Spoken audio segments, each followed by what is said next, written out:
دواکەوتنی موچە کەمی موچە ڕاگررتنی پلەبەندی ئەمانی کە لە هەرێم هەبوون ئێرانیشی گرتووەتەوە تەنها ڕۆژهەڵات نییە شارە فارسەکانیشی گرتووەتەوانێ لەوێ مامۆستایان بە تەمای چین بایکۆتیان کرد خەڵکیان لێ گیراوە ئەی هەنگاوی داهاتویان چییە؟ ئەم قەیرانی کە ڕووی لێرە کردهبوو ڕووی لەوێش کردووە تا چەند بەردەوامەوێ بەهی زانیاریەکانیان. من ئەم پرسیارانە لە مامۆستا مەسعود شافعی یەکەم مامۆستای زانکۆیە و ڕاستەوخۆ لە مەریوانەوە میوانی ستۆ 2010 مامۆستا مەسعود بەخێر بیت چەند ڕۆژ بایکۆت ڕاگەیەنرا لە ئێران و ڕۆژهەڵاتی ئێران ڕۆژهەڵاتی کوردستان. سڵاوتان عرزەکەم ئەممان گرتنە کە لەلایەن ڕێکخراوە پیشەیەکانی مامۆستایانەوە بە ماوەی دوو ڕۆژ ڕاگەیاندرا کە لە قوتابخانەکانمان بگرن بۆ دوو بەیانیش کە ئەبێ بە ڕۆژی دووشەمە لە ڕۆژی دووشەمەوە لەبەر دایرەی پەروەردەکانە کۆبوونەوەیەکمانە بێت. چ داواکاریەکتان هەیە بۆچی کۆ بنەوە بۆچی بایکۆتەکەن هۆکارە سەرەکیەکان چین مامۆستا مەسعود؟ داواکاریەکانمان لە ماوەی ئەم 10 ساڵە لەلایەن کاربەدەستانی پەروەردەوە پشتگوێ خراوە. لە ماوەی ئەم 10 ساڵات چەندین کابینەی دەسەڵات عەوز بووە گۆڕدراوە و لێم نەیانتوانیوە ئەم تەرحی پلەبەندیە کەواتە ڕوتبەبەندی لە ئێرانە پێڵێن. ئەگەر من باسی ئەم ڕوتبەبەندیە ئەەکەم بە کورد 80% موچەیە کە ئەدرێ بە مامۆستایەکانی زانکۆ بدرێ بە مامۆستایانی قوتابخانە وە لەم بەڕاستی لەم ماوەی 10 ساڵە ئەمە ئێمە هەر پشتگوێ خراوین و هەر چونکە قەوڵیان داوەکە ئەم پلەبەندیە ئیجراکەن تا ئێستا هیچ خەبەرێکیان لێ نەبوو. مامۆستا ئەم دواکەوتنی پلەبەندیە ئەم کەمی موچانە تەنها ڕۆژهەڵاتی کوردستانی گرتوۆتۆیان هەموو مامۆستایانی ئێران لە سەرتاسەری ئێرانە ئەم حاڵەیان هەیە؟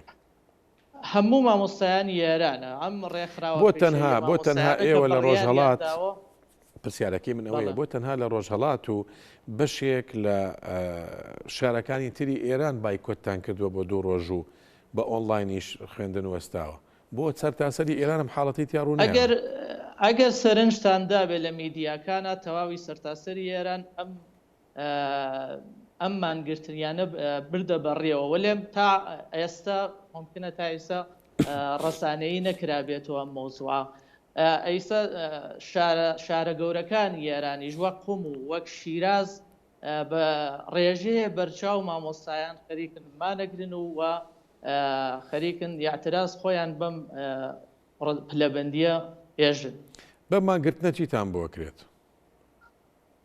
ئەم مانگرتنە تا ڕادێ ئەتوانێت کە ئەو داخوازیانە کە لە ماوەی ئەم 10 ساڵە پشتگوێ خراوە تا دەسەڵات لەلایەن دەسەڵاتەوە بەرچاو بگیرێت و مامۆستایان بەڕاستی ئایسە لەم قەیرانی داراییە لەم قەیرانی بوشارانە کە لە بەسەر ئێران ئاسپێنراوە زۆر لە زەختان و ناتوانن بژێوی ژیان خۆیان ببن بەڕێوە. ئەگەریش بەم هەڵوێستانە نەبێت دواترێ مەسەر ئەوەی هەڵوێستی داهاتوەتان چێ بێ بەڵام ئەگەر هاتوو ئەم پلەبەندیە بەسترا ئەم پرۆژەیە پەسەند کرا بار و گوزەرانی مامۆستایانی ئێران بەگشتی چاکە بێت؟ بەگشتی تا ڕادیە بێژم باشتر ئەبێت چونکە ئێمە لەلایەن خەڵکۆ وازانن فقط بەخاتر موچەوە هەڵوێستمانە بووە وەلێ مانگرتنمان فقط داخوازی ئابووری ناگرێتە سۆبەڵک و پەرەسەندنی قوتابخانە ئەهلیەکان و قوتابخانە خصوصیەکان کە لە ئێرانە پێیان ئەڵێن بەڕاستی لەم بارودۆخی گرانی ئێستا ئێرانە بۆسە بە هۆکارێکە زۆربەی لە قوتابیەکان دەست لە خوێندن کێشنەوە. ینی ئەتەوێت بە کوردیەکەی پێم بڵێیت لە ئێران بەگشتی لە ڕۆژهەڵاتی ئێران بە تایبەتی ڕۆژهەڵاتی کوردستان قوتابخانەی خصوصی ئەهلی زیاتر بووە وەک لە حکومی؟ خەریکە زیاترە بێت ئەمە چ کاریگەریەکیە لەسەر گیرفانی مامۆستایەک وەختێ لەو لاوە پەرە ئەدرن بە قوتابخانە ئەهلیەکان لەم لاوە قوتابخانە حکومیەکان بەرچاو ناگیریان بوجەیان بۆ نانریە تا ئەو شوێنە کە من خەبەرم بێت خەریکە قوتابخانە حکومیەکان بەسەر گیفانی خەڵکۆ ئەبرێ بەڕێوە. مامۆستا مەسعود کە ئێمە ئەگەر باسی ئێرە بکەین باسی هەرێمی کوردستان بکەین کە ئەڵەی قوتابخانەی ئەهلی واتە حکوومەت بودجەکەی دابین ناکات سەرمایەدارێکە کۆمەڵێک کەسن لەسەر گیرفانی خۆیان لە بەرامبەر ئەوەیە خوێنکار بە پارە ئەو ساڵە تەواوە کات لای ئێوە جیاوازی هەیە؟ لای ئێمە ژواتە وەلێم خەریکە پەروەردە بنەماڵەکان بەرەو ئەو قوتابخانە ئەهلیانە بن کە بەڕاستی کاریگەریە وایان نییە لە پەروەردەی بناڵە ئێمە بڕوامان ناوەز. باشە هەنگاوی داهاتوو تا بەتەمای چین ئەگەر هاتوو ئەم پلە بەندیە نەبەسترا موچەکانتان هەر بەشی نەکردن وەکو خۆ باسێکی خوێندنگە ئەهلیەکان زیاتر بوون و حکومیەکان کەمتر بوونەوە وەکو مامۆستایانی ئێران بەگشتی ڕۆژهەڵاتی کوردستان بە تایبەتی بەتەمان چین. ئەگەر ئەم مانگرتنانە جواب نەگرینەوە لە مانگرتنانە حتمما لە داهاتووە بازم مانگرتنەهەیە ترمانە بێت و ئەم مانگرتنانە بوشاریە قاتە سەر دەسەڵات و سەر پەروەردە بەڕاستی حتمما ئێمە ئەزانین کە تەسیری ئەبێت و لە ئایندە باشە بێت.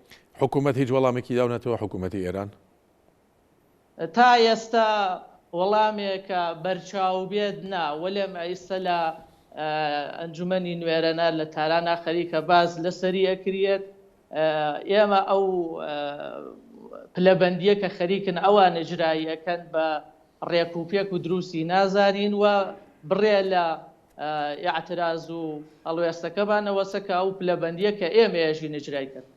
بەڵێ مامۆستا مەسعود شەفیعی مامۆستای زانکۆ ڕاستەوخۆ لە مەریوانەوە میوانی ستۆ دوێ هەژبوویت سوپاس بۆ ئامادەبوونت.